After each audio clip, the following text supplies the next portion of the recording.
Joining us now to talk about this, Fred Rustmann, who is in our Newsmax newsroom, a former CIA officer and chairman and founder of CTC International Group, and Skyping in from Tampa, Florida, Scott Neal, a veteran of Afghanistan and Iraq.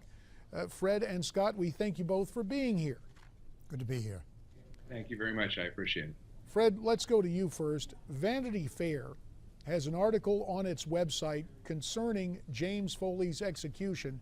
The author writes this, let me quote now, "They might keep Americans for special occasions, one Syrian activist turned bounty hunter told me last year, as if they were bottles of wine to be kept in the cellar for a rainy day." Those words written by James Harkin of Vanity Fair. What do you make of that assessment? Is this, in essence, what groups like ISIS are doing in the Middle East, kidnapping Americans and then saving them for occasions when their executions would have the greatest impact? Well, yeah, they would, and they would also use them for any kind of political gain that they might get, or publicity gain, or to trade them for other prisoners or something like that.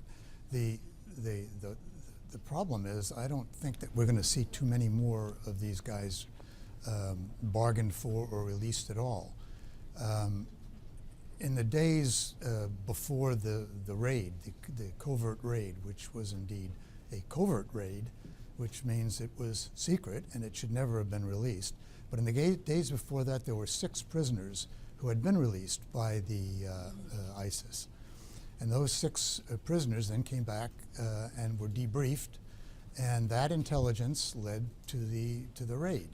So I will venture to guess that this is the last time we're going to see anyone released from ISIS. There'll be beheadings, but there won't be anybody released anymore.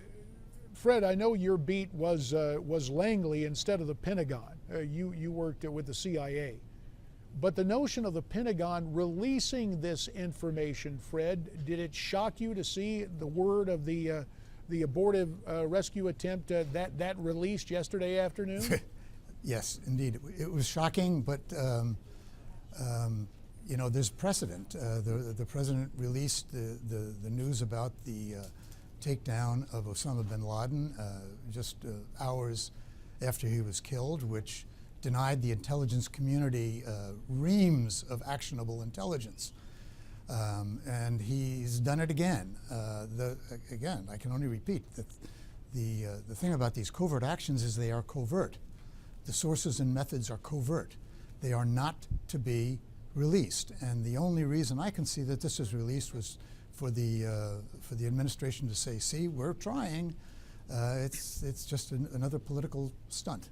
Scott, let me turn to you over in Tampa. The CEO of the news service James Foley worked for has come out and said in the days before Foley was beheaded, ISIS sent an email to Foley's family threatening his execution in vitriolic and graphic terms. The email, he says, did not include any demands. Is it surprising that there was a lack of demands? Is that a departure, or is this just what we're going to see as the new MO from ISIS? You're exactly right. It is the new MO. You know, originally, especially in Somalia and Al-Qaeda in the Maghreb, it was a revenue stream. You would capture various oil workers or ships and their crew, and you would generate small amounts of revenue and negotiate it. And there was third-party negotiators that you went through, and this has been going on for a while. But you know, that last message sent a very clear signal that they value the impact of the video and what you and I are discussing in the rest of the world and those images we see on TV. Well, one of my former colleagues on Capitol Hill, Mike Rogers, chairman of the House Intelligence Committee, had this to say of ISIS as we got the news and we saw that disturbing video of the beheading. This is not a group you're going to have a sit down with and negotiate. This is a group you need to deal with. They are terrorists who have expressed for over a year an interest in attacking the United States and our European allies. That ought to get us off our backsides and get to work on dismantling this organization. It's dangerous. Mike Rogers there on Fox News. So let me turn to Fred first. How would you deal with ISIS? What needs to be done, and will this president take the steps necessary? We need to kill them. We can't negotiate with these people. These are terrorists. They are, al-Baghdadi is like a magnet moving through Syria and now Syria, Iraq, the whole region, gathering up these disparate terrorist groups. And he's got three things. One, he's got charisma. He's a good leader. He's a strong leader, which is what you need in that part of the world. Number two, he's got money. He can pay these guys, so he's got the carrot. And three, he's got the stick. If you don't stick with me, I'll behead you.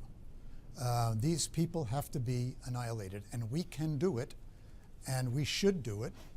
And this administration doesn't have a policy, so therefore it doesn't have a strategy.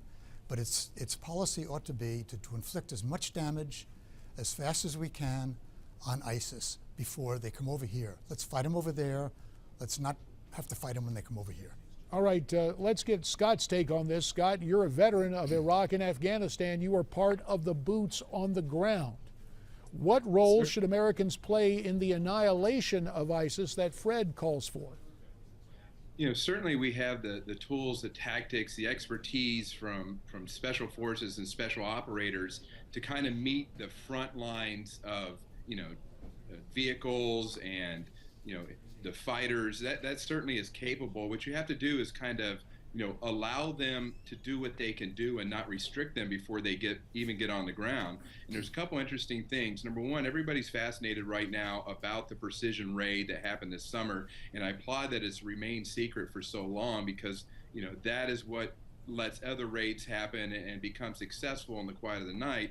But you also got small elements of special forces and that have very small footprints and can do that long-term sustaining activity that you need to be committed to, the training of the Kurds, the re-establishment of stability, humanitarian efforts. All of those things take a little bit of time and a little bit of patience.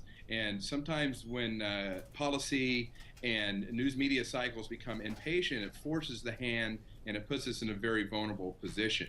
The other thing I'd like to state is, previously in 2007, 2008, we had a foreign fighter problem streaming into Iraq. And we needed to, quickly look at that and determine, what was the best approach. And it wasn't boots on the ground as much as an interagency collaborative effort everywhere else around the world. Well, and you mentioned, Scott, it sounds to me that you're talking to a certain degree about the frustration of rules of engagement, not allowing fighting people to do what they should do. About a minute remains, and Scott, I would just want to follow up in just a second, or right now with you. In terms of when we first went to Afghanistan, we had special forces, intelligence, massive air power, a little bit of work on the ground, and working with the various tribes. Does that back to the future approach, is that what we're going to have to take with ISIS? We have to relearn that lesson. If you recall, it was less than 230 special operators and agency personnel that came over the mountains in small little black helicopters and really raised momentum against the Taliban and Al-Qaeda in under 90 days, something that the Red Army couldn't do in 10 years, and certainly now it's 13 years later, and we're going back to that simple approach. All right. We very much appreciate your input, Scott Neal, and of course, Fred Rustmann, the CIA agent of days past with a simple, stark mission to annihilate ISIS, at least a straightforward comment. And Fred, we expect nothing less from you, and that's why we appreciate having you on. Gentlemen, to both of you, our thanks, and we appreciate it very much. We'd like to get your input on this. Why don't you tweet us your thoughts at Newsmax TV, #America's Forum.